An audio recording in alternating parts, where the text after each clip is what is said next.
मेरे लाडलो, आप सभी का स्वागत है अपने YouTube चैनल KRS क्लासेज में।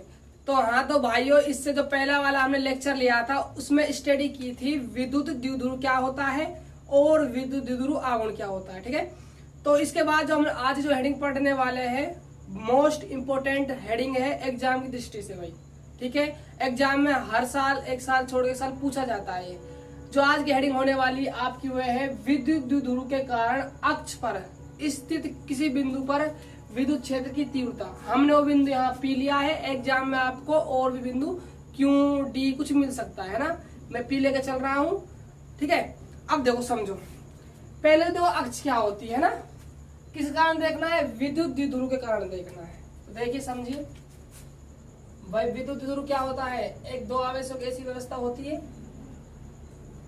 दो आवेशों की एक व्यवस्था होती है जिसमें दो आवेश होते हैं जिनके परिमाण में दोनों आवेश कैसे होते हैं, समान होते हैं। परिमाण में दोनों आवेश समान होते हैं और प्रकृति विपरीत होती है और मध्य की दूरी कितनी होती है भाई, अल्प होती है। अल्प कितनी ली थी हमने, वहां पर 2 है, पता है 2 क्यों ले रहे हैं ना। अब देखो आप आगे, ठीक है, ये बात क्लियर हुई। ये तो है आपका विद्युत द्विध्रुव। अब आपको विद्युत द्विध्रुव के कारण अक्ष पर स्थित बिंदु P पर देखनी विद्युत क्षेत्र की तीव्रता। ठीक है, तो अब देखो अक्ष किस प्रकार बनाना है ना, अक्ष को समझो, अक्ष कैसे बनेगा। तो याद रखना हमेशा, अक्ष जो बनने वाला है विद्युत द्विध्रुव के कारण वो दोनों आवेशों को मिलाने वाली रेखा का अनुदिश बनने वाला है। दोबारा समझो, मैं बात कर रहा हूं अक्ष की। अब अक्ष क्या होता है ना, अक्ष जो होगा दोनों आवेशों को मिलाने वाली रेखा के अनुदिश होगा। तो दोनों आवेशों को मिलाने वाली रेखा यही है, तो जो आपका अक्ष होने वाला है ये हो जाएगा भाई, ये क्या है आपका अक्ष है। क्या है बाबू, ये क्या है आपका अक्ष है। ठीक है, ये अक्ष हो गया आपको। ठीक है, अब देखो, अब हमें विद्युत द्विध्रुव कारण अक्ष पर स्थित बिंदु P देखना है। तो P लेना है कहां पर, अक्ष पर लेना है। आप इधर भी ले सकते हो बिंदु P को और इधर भी ले सकते हो, क्योंकि यहाँ पर भी अक्ष है और इधर भी अक्ष है। मैं यहाँ लेकर देख रहा हूँ, आप यहाँ से भी कर सकते हो। ठीक है भाई, अब देखो मान लीजिए मैंने बिंदु P यहाँ मान लिया कि जो बिंदु P है अक्ष पर यहाँ स्थित है, यानी कि जो बिंदु P है वह अक्षीय बिंदु P यहाँ पर स्थित है। ठीक है, अब देखो, अब मैं देखना चाहता हूँ इसकी दूरी, बिंदु जो P की जो दूरी है माइनस क्यू आवेश से कितनी होने वाली है और प्लस क्यू आवेश से कितनी होने वाली है। अब देखो, यदि आपने दूरी प्लस क्यू आवेश से नापी, भाई दूरी आपने प्लस क्यू आवेश से नापी यहाँ तक की और यहाँ माइनस क्यू आवेश से नापी, मान लीजिए आपने प्लस क्यू आवेश से दूरी नाप रहे हो तो माइनस क्यू नाराज हो जाएगा भाई। ठीक है, यदि आपने माइनस क्यू आवेश से दूरी नापी इस बिंदु P की तो फिर कौन नाराज हो जाएगा, प्लस क्यू नाराज हो जाएगा। लेकिन हमें इन दोनों आवेशों में से कोई सा भी आवेश नाराज नहीं करना है, इसीलिए हम हमेशा दूरी जो नापेंगे वो विद्युत द्विध्रुव के मध्य बिंदु से नापेंगे। कहाँ से नापने वाले हैं, विद्युत द्विध्रुव के मध्य बिंदु से। और मैं विद्युत द्विध्रुव का मध्य बिंदु इसको O कह देता हूँ। क्या कह दिया मैंने, इसको O कह दिया। ठीक है, तो विद्युत द्विध्रुव के मध्य बिंदु O से यहाँ तक दूरी क्या मान लीजिए आप, स्मॉल r मान लीजिए। क्या मान लीजिए, स्मॉल r मान लीजिए। अब देखो, अब मैं आपसे इस दूरी की बात करता हूँ, ये दूरी क्या हो जाएगी भाई, a हो गई, क्यों कंप्लीट कितनी थी, एक 2a थी, लेकिन आपने मध्य बिंदु O ले लिया तो ये दो 2a दूरी है, ये a और a में टूट गई, तो यहाँ से लेके यहाँ तक की a और यहाँ से लेके यहाँ तक की a। बात क्लियर हुई।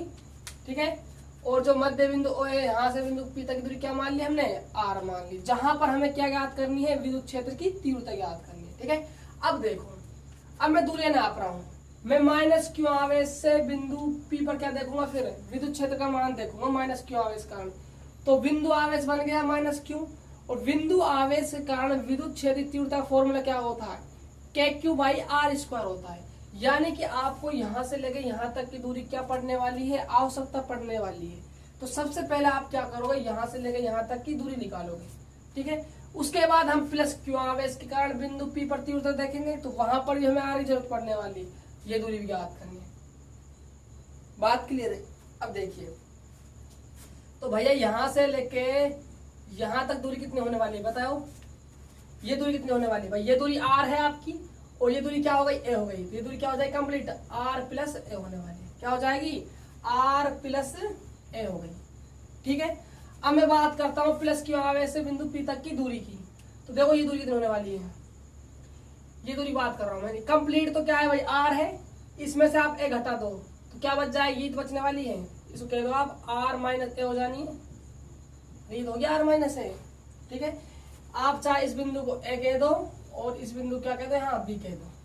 ठीक है भाई, देखो दोबारा समझो, मैं दोबारा समझाने की कोशिश करता हूँ आपको। हमारी जो हेडिंग है वो है विद्युत द्विध्रुव कारण अक्ष पर स्थित बिंदु पी पर विद्युत क्षेत्र की तीव्रता। ठीक है, तो विद्युत द्विध्रुव क्या होता है, दो आवेश होते हैं जिनका परिमाण समान होता है और आवेशों की प्रकृति अलग होती है और मध्य की दूरी अल्प होती है।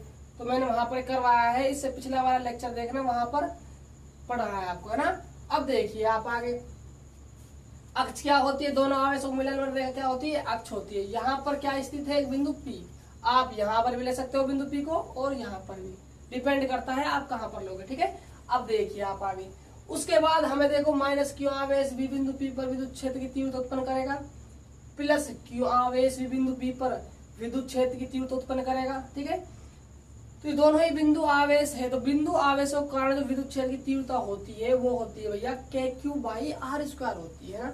यानी कि हमें दूरी की आवश्यकता पड़ती है। दूरी का मतलब बोले तो कि इसकी डिस्टेंस से कितनी है। ठीक है, तो हमें दूरी चाहिए, तो दूरी हमेशा द्विध्रुव के मध्य बिंदु से नापी जाएगी। यदि आपने यहाँ से नापी तो ये नाराज, यहाँ से नापी तो ये नाराज। इसीलिए आप जब भी दूरी नापने वाले हो तो विद्युत द्विध्रुव के मध्य बिंदु से नापोगे। ठीक है, तो यहाँ से लेके यहाँ तक दूरी मैंने क्या मानी, आर मान ली। अब मैं माइनस क्यू आवेश जो बिंदु ए पर स्थित है, यहाँ से यहाँ तक की दूरी पूछना चाहता हूँ आपसे। ये ए बाई ए में टूट गई पहले से ही, तो यहाँ से लेके यहाँ तक दूरी भाई ओ से पी तक की दूरी आर है और ए ओ की दूरी कितनी है, ए है, तो आर प्लस ए हो जाएगी। ठीक है, माइ प्लस क्यू आवेश से यहाँ तक की दूरी बात की जाए तो ये कंप्लीट यहाँ से यहाँ तक की आर थी, इसमें से आपने ए माइनस कर दी तो आर माइनस ए क्या निकल गई, बीपी दूरी निकल गई। बात क्लियर है, तो मैं लिखता हूँ कि हमने क्या क्या काम किया इसमें। ठीक है, अब देखो लिखो, चित्र में एक विद्युत द्विध्रुव ए बी को प्रदर्शित किया गया है। चित्र में क्या है, विद्युत द्विध्रुव ए बी को प्रदर्शित किया गया है। ठीक है, विद्युत द्विध्रुव का मध्य बिंदु ओ से आर दूरी पर एक अक्षीय बिंदु P स्थित है, जहां पर हमें क्या ज्ञात करनी है, विद्युत क्षेत्र की तीव्रता ज्ञात करनी है। लिखो इस बात को, विद्युत द्विध्रुव के मध्य बिंदु O से स्मॉल r दूरी पर एक अक्षीय बिंदु, क्या बोलेंगे, जो अक्ष पर स्थित बिंदु उसको बोलते हैं अक्षीय बिंदु P स्थित है, जहां पर हमें विद्युत क्षेत्र की तीव्रता का मान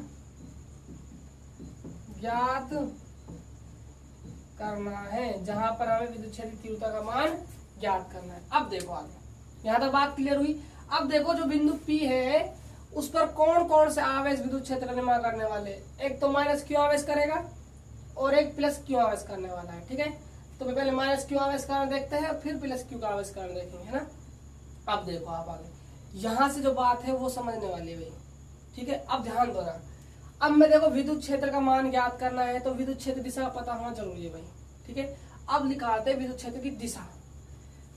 माइनस क्यू आवेश कारण मुझे विद्युत क्षेत्र दिशा निकालनी, कहां पर, बिंदु P पर। ठीक है, तो देखो माइनस क्यू आवेश कारण जो कहाँ स्थित है, बिंदु A पर स्थित है, तो याद कर माइनस क्यू आवेश कारण विद्युत क्षेत्र की तीव्रता दिशा होती है वो कहाँ होती है बताओ, प्लस के कारण होती है बाहर की ओर। अरे प्लस क्यू आवेश लिया था, विद्युत क्षेत्र का ऊपर गई थी ना, यानी बाहर की ओर। और माइनस क्यू आवेश कारण विद्युत क्षेत्र दिशा क्या होती है, माइनस क्यू आवेश था अनंत से इसमें आ रही थी, यानी कि खुद की ओर होती है ना।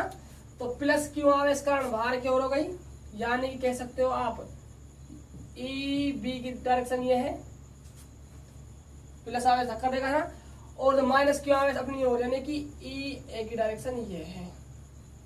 बात क्लियर हुई। ठीक है भाई, ई बी इधर हो गया प्लस क्यू आवेश कारण बाहर होती है और माइनस क्यू आवेश कारण कहाँ होती है, अंदर होती है, यानी इधर होगी। ठीक है, ये बात क्लियर हुई आपकी दिशा। ठीक है, अब देखो आप आगे देखो, माइनस क्यू आवेश के कारण बिंदु P पर उत्पन्न विद्युत क्षेत्र की तीव्रता किस कारण देखने भाई, माइनस क्यू आवेश कारण जो बिंदु P है वहां पर उत्पन्न विद्युत क्षेत्र की तीव्रता। तो इसको मैं माइनस क्यू आवेश कहाँ स्थित है भाई, F पॉइंट पर स्थित है, तो इस तीव्रता को मैं E नाम दे दूं। ठीक है, अब देखो E नाम दे दिया, तो भाई फॉर्मूला क्या है बिंदु आवेश कारण, के क्यू बाई आर स्क्वायर। ठीक है, आर स्क्वायर क्या है, यहाँ से लेके यहाँ तक दूरी क्या है, यहाँ से दूरी है आर प्लस ए, कितनी है, आर प्लस ए का स्क्वायर करना होगा। क्या करना होगा, स्क्वायर करना होगा। इसको मान लीजिए आप समीकरण 1। ठीक है, अब देखिए ये तो माइनस क्यू आवेश कारण बिंदु P पर उत्पन्न विद्युत क्षेत्र की तीव्रता का मान हो गया। ठीक है, अब क्या लिखेंगे हम, प्लस क्यू आवेश कारण बिंदु P पर उत्पन्न विद्युत क्षेत्र की तीव्रता। तो लिखिए प्लस क्यू आवेश के कारण बिंदु P पर उत्पन्न विद्युत क्षेत्र की तीव्रता। ठीक है, तो देखिए भाई तीव्रता तो बी पर स्थित है तो ई भी कह दो इसको मैं, और के क्यू लेना होगा, परिमाण लेते हैं आवेश का, याद रखना है ना। दूरी क्या है भैया यहाँ से यहाँ तक बताओ जरा, आर माइनस ए, कितनी है, आर माइनस ए का क्या कीजिए, होल स्क्वायर कर दीजिए। ठीक है साहब, यहाँ तक बात क्लियर हो गई। ठीक है, अब देखिए आप आगे, ये तो हो गई है देखो माइनस क्यू आवेश और प्लस क्यू आवेश के कारण बिंदु P पर उत्पन्न विद्युत क्षेत्र की तीव्रता। लेकिन हमें क्या चाहिए, कंप्लीट P पर परिणामी विद्युत क्षेत्र की तीव्रता चाहिए। क्या चाहिए, परिणामी विद्युत क्षेत्र की तीव्रता। तो लिखो आगे, अतः बिंदु P पर परिणामी विद्युत क्षेत्र की तीव्रता, अतः बिंदु P पर परिणामी विद्युत क्षेत्र की तीव्रता। अब समझो ध्यान से, अब परिणामी विद्युत क्षेत्र की तीव्रता कैसे निकालेंगे, तो याद करो, परिणामी विद्युत क्षेत्र की तीव्रता निकालनी हो, परिणामी बल निकालना हो, क्योंकि बल और तीव्रता कैसी राशि है, सदिश राशि है। तो परिणामी बल निकालने के लिए फॉर्मूला क्या है था, F बराबर अंडर F1 का स्क्वायर प्लस में F2 का स्क्वायर प्लस में 2F F2 कोस थीटा था भाई। ठीक है, यही था परिणामी। जब दोनों बल बराबर होंगे और थीटा अलग अलग था, मैंने वहां पर करवाया हुआ है आपको, आप पिछली वीडियो जाकर देख सकते हो। इसी फिगर में तीव्रता को बनाना चाहूँ तो E बराबर क्या हो जाएगा, रूट में E1 का स्क्वायर प्लस में E2 का स्क्वायर प्लस में 2E1 E2 कोस थीटा। ठीक है, अब देखो यहाँ पर आपके पास दो तीव्रता है, तो ये तीव्रता है और क्या है, E भी तीव्रता है। एक इधर है एक इधर है, दोनों का मध्य कोण कितना है, 180 डिग्री। भाई थीटा कितना है, 180 डिग्री, क्योंकि दोनों क्या है, विपरीत है। ठीक है, अब आपने यहाँ पर 180 जमाया, क्या करा, 180 जमाया, तो देखो कोस 180 की वैल्यू होती है -1, तो यहाँ से E बराबर निकल कर आएगा E स्क्वायर, क्योंकि E और E में है ना काम, तो E का स्क्वायर माइनस का 2EA E भी आने वाला है भाई। ठीक है, अब आप यहाँ से फॉर्मूला बन रहा है, देखो फॉर्मूला कैसे निकलने वाला है, यहाँ से आप EA माइनस EB रूट का स्क्वायर भी कर सकते हो यहाँ पर, और आप EB माइनस EA का होल स्क्वायर कर सकते हो, दोनों ही क्या है, राइट है यहाँ पे भाई। देखो यहाँ EA माइनस EB का स्क्वायर बन रहा है, या आप ऐसे भी कह सकते हो EB माइनस EA का स्क्वायर बन रहा है। जरा ध्यान से समझना भाई, दिमाग लगाना, क्योंकि ये बहुत अच्छी चीज है, कोई नहीं बताता है इसको कि EA माइनस EB होगा, यहाँ EB माइनस EA होने वाला है। यहाँ मुद्दा किस पे चल रहा है हमारा, हमें निकालने परिणामी विद्युत क्षेत्र की तीव्रता। ठीक है, परिणामी विद्युत क्षेत्र की तीव्रता निकालने दो, कहीं ना कहीं EA माइनस EB भी हो सकता है, क्योंकि स्क्वायर है, रूट हटेगा तो स्क्वायर हट जाएगा, तो EA माइनस EB आने वाला है। यहाँ से क्या जाएगा भाई, EA माइनस का EB, और यहाँ से आएगा EB माइनस का EA। बात क्लियर हुई। अब प्रॉब्लम कहाँ पर आती है, प्रॉब्लम यहाँ पर आती है कि ई बी माइनस ई ए ले या ई ए माइनस ई बी ले। दिक्कत तो है ना, दोनों ही राइट है, इसको भी ले सकते हो इसको भी ले सकते हो। अब लेना किसको, वो बड़ा ध्यान देने वाली बात है भाई ना, तो दिमाग लगा जा रहा है ना किसको लेंगे, ई ए माइनस ई बी ले या ई बी माइनस ई ए ले। तो याद रखना हमेशा हमेशा उसको लिया जाएगा, ज्यादा में से कम को घटाया जाएगा। क्या बात है, जिसकी विद्युत क्षेत्र की तीव्रता परिणाम तीव्रता ज्यादा होगी उसमें से कम वाली तीव्रता को घटाया जाएगा। तो दिमाग लगा यहाँ पर कम किसकी है और ज्यादा किसकी है। तो देखो ई ए की ज्यादा है या ई बी की ज्यादा है, सोचना जरा। देखो ई ए की ज्यादा होगी या ई बी की ज्यादा होगी। देखो यहाँ के क्यू है, यहाँ भी के क्यू, बात यहाँ तक हमारा फिट है, कोई दिक्कत नहीं है। यहाँ आर प्लस ए का स्क्वायर है, यहाँ आर माइनस ए का स्क्वायर है। देखो आर कुछ ना कुछ रही होगी, यहाँ से यहाँ तक की दूरी रही होगी कुछ ना कुछ बिंदु तक की, और ए क्या है, ये दूरी रही होगी, इसमें जोड़ा होगा, जोड़ने के बाद स्क्वायर किया होगा और फिर भाग लगाया होगा किसमें, के क्यू में। तो कहीं ना कहीं जो वैल्यू आने वाली है भाई ये ज्यादा बन जाएगी। ऐसे समझो बाबू, जैसे आर बराबर मान लीजिए 2 है, ए बराबर मान लीजिए 1 है, समझ लीजिए एग्जाम्पल है ना। तो 2 प्लस 1 कितना हो गया, 3, 3 का स्क्वायर 9, यानी के क्यू में भाग लगा 9 का। ठीक है, यहाँ पर देख 2 रखा आपने और 2 में से 1 गया, 1 का इस भाग लगा के क्यू में, तो क्या आया, के क्यू आया। तो बताओ ज्यादा कौन है, ई भी ज्यादा है किसकी तुलना में, ई ए की तुलना में। तो इसीलिए आप इसको नहीं लोगे, इसको लोगे। ये बात समझने वाली थी, बात क्लियर हुई। अब देखिए आप आगे,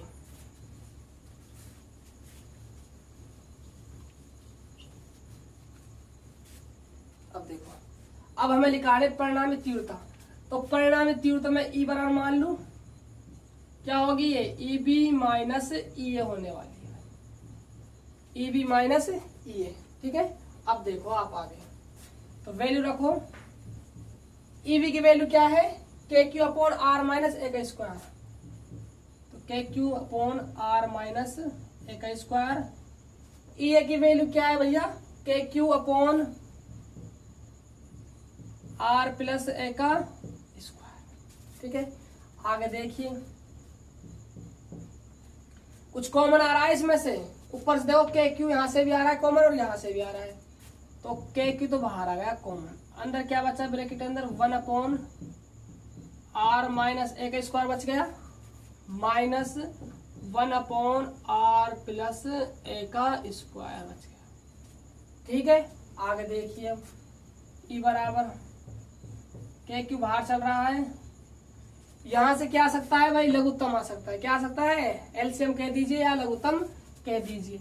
लघुत्तम क्या आएगा भाई, आर माइनस ए का स्क्वायर और आर प्लस ए का स्क्वायर। ठीक है, अब उसके बाद लघुत्तम सोल्व करना है, इसका भाग लगेगा इसमें, तो ये तो कट जाएगा, ये कहाँ होने वाला है, ऊपर गुणा, तो आर प्लस ए ऊपर गुणा हो जाएगा, बीच में चिन्ह माइनस का है, इसका भाग इसमें लगाया तो ये तो कट गया, तो गुणा क्या होने वाला है, ऊपर आर माइनस ए का स्क्वायर। ठीक है भैया, आगे देख बाबू क्या करना है, के क्यू तो बाहर चली रहा है। ठीक है, चलो वहां पर आएगा नहीं, नीचे कर देते हैं ना। देखो अब आगे यहाँ पर एक फॉर्मूला बन गया, फॉर्मूला किसका बन रहा है, देखो इसको आप ए मान लीजिए, इसको आप बी मान लीजिए, इसको ए मान लीजिए, इसको क्या मान लीजिए, बी मान लीजिए। तो क्या फॉर्मूला बन गया यहाँ पर, ए प्लस बी का स्क्वायर और ए माइनस बी का स्क्वायर। तो साइड में लिख देते हैं फॉर्मूला को, है ना, ए प्लस बी का होल स्क्वायर। क्या होता है फॉर्मूला, ए स्क्वायर प्लस में बी स्क्वायर प्लस में 2ab, और ए माइनस बी का होल स्क्वायर क्या होता है, ए स्क्वायर प्लस में बी स्क्वायर माइनस का 2ab। और भी सोच सकते हो किस प्रकार, देखो वो ये कहेगा कि इसको कंप्लीट को ए मानो, इस कंप्लीट को बी मानो, क्या बन गया, A square minus B square. Formula क्या हो जाएगा, A minus B A plus B. उससे भी कर सकते हो, उससे भी सही बैठेगा। ठीक है, दोनों तरीके सही है, मैं इससे कर रहा हूँ, आप उससे भी कर लेना। ठीक है, अब देखो आप आगे, ई बराबर के क्यू, खोलो जरा इसको, आर स्क्वायर प्लस में ए स्क्वायर प्लस में 2ra। ठीक है, माइनस को मैं अंदर गुणा करके चल रहा हूँ। ठीक है, R square minus A square plus में 2ra अपॉन आर माइनस ए का स्क्वायर और आर प्लस ए का स्क्वायर। ठीक है, अब जरा दिमाग लगा, कुछ कट रहा होगा। देखो यहां से आर स्क्वायर ने आर स्क्वायर को मारा, ए स्क्वायर ने ए स्क्वायर को मारा, ठीक है। तो ऊपर से क्या बचा भाई, E बराबर के क्यू, ऊपर से बचा है आपका 4RA, नीचे से R माइनस ए का स्क्वायर और R प्लस ए का स्क्वायर। बात क्लियर है। अब देखो आप आगे, अब मैं एक चीज लिख रहा हूँ, ध्यान समझना, दिमाग लगाना ना। मैं ये कह रहा हूं कि जो R बहुत ज्यादा है ए की तुलना में, तो जो R स्क्वायर है वो भी बहुत ज्यादा होगा ए की तुलना में, या ए स्क्वायर कह दीजिए, ठीक है। बात एक ही। अब देखो ध्यान से, मैंने क्या कहा, जो R है ये क्या है, ग्रेटर देन है ए, यानी जो R का मान है ऐसे क्या है, बहुत बड़ा है। ए क्या है देख, 2a क्या है, माइनस क्यू आवेश और प्लस क्यू आवेश के मध्य की दूरी, और जो 2a दूरी है वो क्या है, बहुत ज्यादा अल्प है। तो हम कह सकते हो R देखो बहुत ज्यादा है, तो यहाँ से पता चल रहा है कि जो R है वो की तुलना में क्या है, ज्यादा है, क्योंकि भाई 2a ही नगण्य मानी है विद्युत ध्रुव आघूर्ण की। अरे जो विद्युत ध्रुव में जब 2a दूरी होती है कैसी होती है, नगण्य तो होती है। जब 2a ही नगण्य है तो उसकी आधी तो और नगण्य हो गई। तो ये कहते हैं कि R जो है ऐसे क्या है, बड़ा है, ठीक है। तो ये भी कह सकते हैं जो R स्क्वायर वो a स्क्वायर से बड़ा होगा, ठीक है। अब देखो, अब यहाँ पर मैं a को नगण्य मान के छोड़ रहा हूँ भाई। जब कोई चीज फिजिक्स में क्या होती है, नगण्य होती है, तो उसको छोड़ दिया जाता है ना। तो यहाँ पर लिखेंगे a को नगण्य मानकर छोड़ने पर, a को नगण्य मानकर छोड़ने पर। देखो अब दिमाग लगाना जरा, यहाँ पर भी a है, यहाँ पर भी a है और यहाँ पर भी a है। अब साहब कौन सा a को छोड़े, ये दिक्कत है भाई। यहाँ पर प्लस वाले को छोड़े, गुणा वाले को छोड़े, माइनस वाले को छोड़े। तो देखो एक कहानी सुनाता हूँ आपको, जो आ जाओ यहाँ पर, कहानी को समझो, कहानी सब चीज क्लियर हो जाएगी आपकी। सुनना कहानी भाई। मान लीजिए आप रास्ते में चल रहे हो, ठीक है, और आपके पास 10 करोड़ है। कितने रुपए है बैग में आपके में, 10 करोड़ रुपए है आपके बैग में। देखो आप रास्ते में जा रहे हो, आपके बैग में 10 करोड़ रुपए है, ठीक है, ठीक साहब 10 करोड़। रास्ते में जैसे आप गए, आपको 5 रुपए मिले पड़े। कितने रुपए मिले, 5 रुपए आपको रास्ते में मिले। तो बताओ आप 5 रुपए को उठाओगे, उठाओगे, चलो उठा भी लिया, तो आपके 10 करोड़ 5 रुपए हो गए। तो 10 करोड़ तो अपने आप में बहुत बड़ी राशि हो गई, और 5 रुपए आपने इसमें जोड़ दिया, तो कुछ ज्यादा फर्क पड़ने वाला नहीं है मेरे हिसाब। 10 करोड़ 5 रुपए से कुछ पड़ जाएगा, बिल्कुल नहीं पड़ेगा, है ना। तो कह सकते हैं कि आप 5 रुपए को नहीं उठाओगे मेरे हिसाब से। तो चलो नु सोचोगे यार 10 करोड़ मेरे पास रखे हुए, 5 से कौन सा मैं अमीर बन जाऊंगा, छोड़ इनको, ठीक है। तो आगे चल देगा, बात यही है। आगे देखो, आगे क्या होता है, आपको कोई मिलता है ना, कोई मिलता है और आपसे कहता है कि आपके पास 10 करोड़ बैंक में रखे हुए हैं, आप 10 करोड़ को 5 से और गुणा कर दो। किससे गुणा कर दो, 5 से गुणा कर दो। जैसे आपने 10 करोड़ को 5 से गुणा किया, कितने बच गए, बढ़ गए 50 करोड़ बन गए भाई।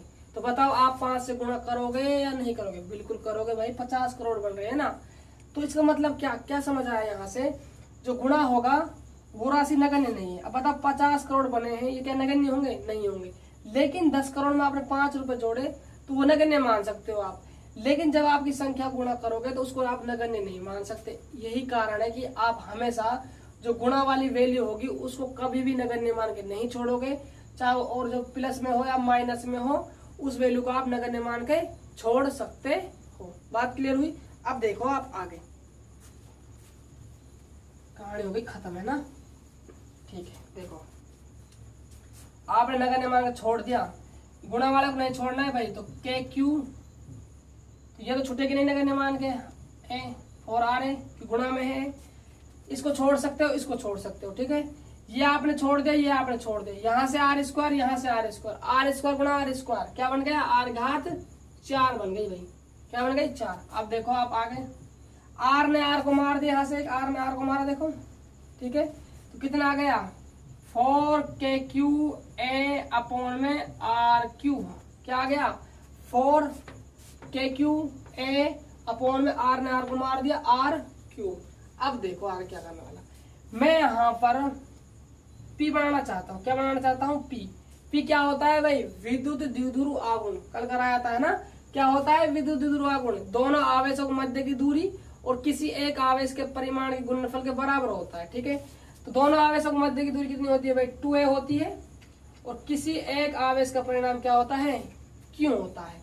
तो P बराबर क्या फॉर्मूला था, 2a डॉट Q। अब देख यहाँ पर ध्यान दे, मुझे यहाँ पर P बनाना है। P बनाने के लिए मुझे 2a डॉट Q चाहिए।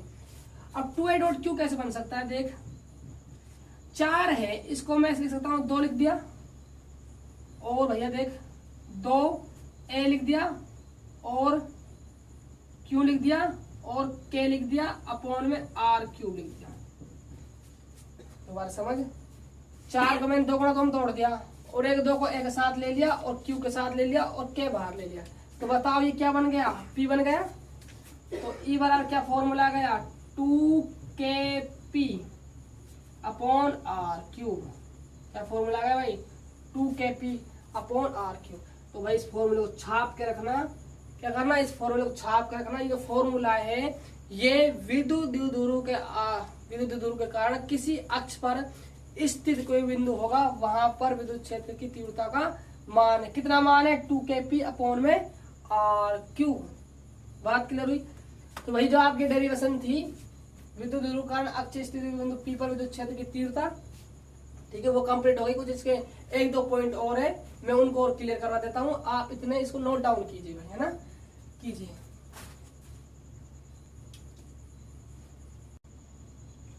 हाँ तो भाई ये आपने नोट डाउन कर लिया होगा।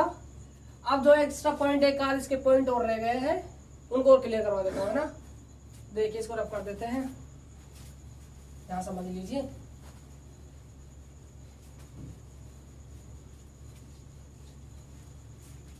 देखिए भाई पॉइंट है ना, जो क्या होता है कभी कभी एग्जाम में 1 नंबर का ये और पूछ लिया जाता है कि विद्युत द्विध्रुव के कारण अक्ष पर स्थित किसी बिंदु पर विद्युत क्षेत्र की तीव्रता का सदिश रूप में मान लिखिए। ये तो था क्या, सिंपल फॉर्म में आपका मान था। अब इसको किस में चेंज करना है, आपको सदिश रूप बनाना है इसका। तो सदिश रूप में क्या होने वाला है, इसको लिखो सदिश रूप। देखो सदिश रूप में ये क्या है, एक सदिश राशि है, और जो राशि सदिश होती है उसके ऊपर क्या लगाते हैं, वेक्टर लगा देते हैं। आगे देखो 2kp, p कैसी राशि है, सदिश राशि है, p के ऊपर वेक्टर, और r क्यूब, क्या जाएगा r क्यूब। ये तो क्या हुआ, इसका सदिश रूप हुआ। अभी हुआ नहीं है, एक और चीज का लफड़ा है इसमें, ध्यान से समझना। देखो यहाँ पर 2 चिन्ह आएंगे, प्लस आएगा, एक आएगा माइनस। प्लस तो कब आएगा और माइनस कब आएगा। ये तो थी आपकी अक्ष वाली डेरिवेशन, इसके जस्ट बाद हम पढ़ेंगे निरक्ष वाली डेरिवेशन। तो वहां पर ये 2 हट जाएगा। क्या हटने वाला है, वहां पर फॉर्मूले में से 2 गायब हो जाएगा। वहां आएगा फॉर्मूला आपका kp अपॉन r क्यूब आएगा। वहां पर जब हम सदिश रूप में लिखेंगे तो वहां पर भी p वेक्टर लगा देंगे, 2 तो रहेगा नहीं। वहां पर प्लस माइनस में कुछ आने वाला है। अब प्लस कब आता है और माइनस कब आता है, तो याद रखना जो सदिश रूप है कौन सा, अक्ष वाला, इसमें हमेशा क्या आने वाला है, हमारा प्लस आने वाला है। क्या आएगा बाबू, प्लस आएगा। ये इंपॉर्टेंट है भाई, चिन्ह प्लस आएगा या माइनस आएगा, प्लस आएगा। अब तुम्हारा दिमाग खराब साहब, प्लस क्यों आ रहा है मुझे बताइए, प्लस क्यों आता है, माइनस क्यों नहीं आ रहा।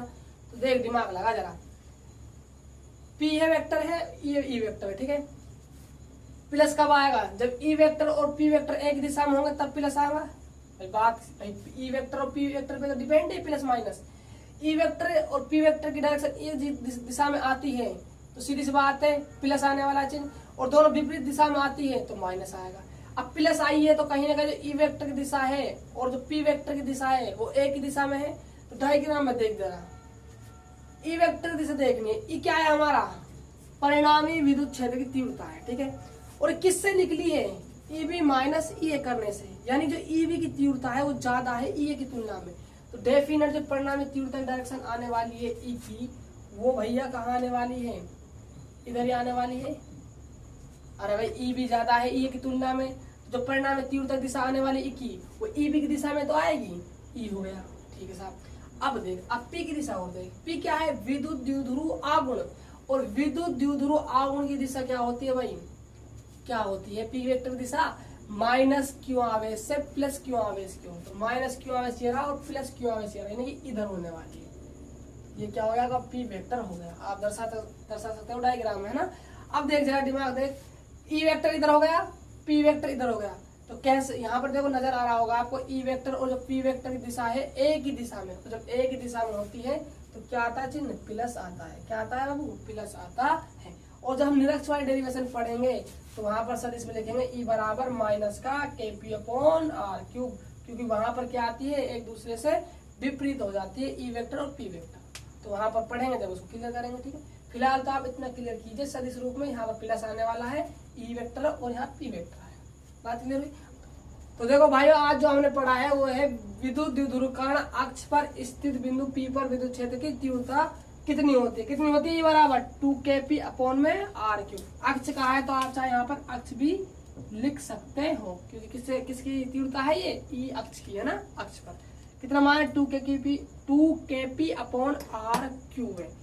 तो इसको भाई छाप कर रखना है ना, एक फॉर्मूला और आपका ऐड हो गया इस चैप्टर का। ठीक है, तो आप देखो इससे जो अगला टॉपिक पढ़ने वाले हैं वो है हमारा निरक्ष पर कोई बिंदु स्थित होगा वहां पर विद्युत क्षेत्र की तीव्रता का मान कितना होता है। तो आज जितना पढ़ाया है पढ़ना, वीडियो को एक बार समझना है, दोबारा चलाना, और जो भी कोई डाउट हो तो कमेंट बॉक्स में शो कर देना, जिससे कि हम नेक्स्ट क्लास में आपके डाउट क्लियर कर दें। मिलते हैं नेक्स्ट क्लास में। Bye bye, take care.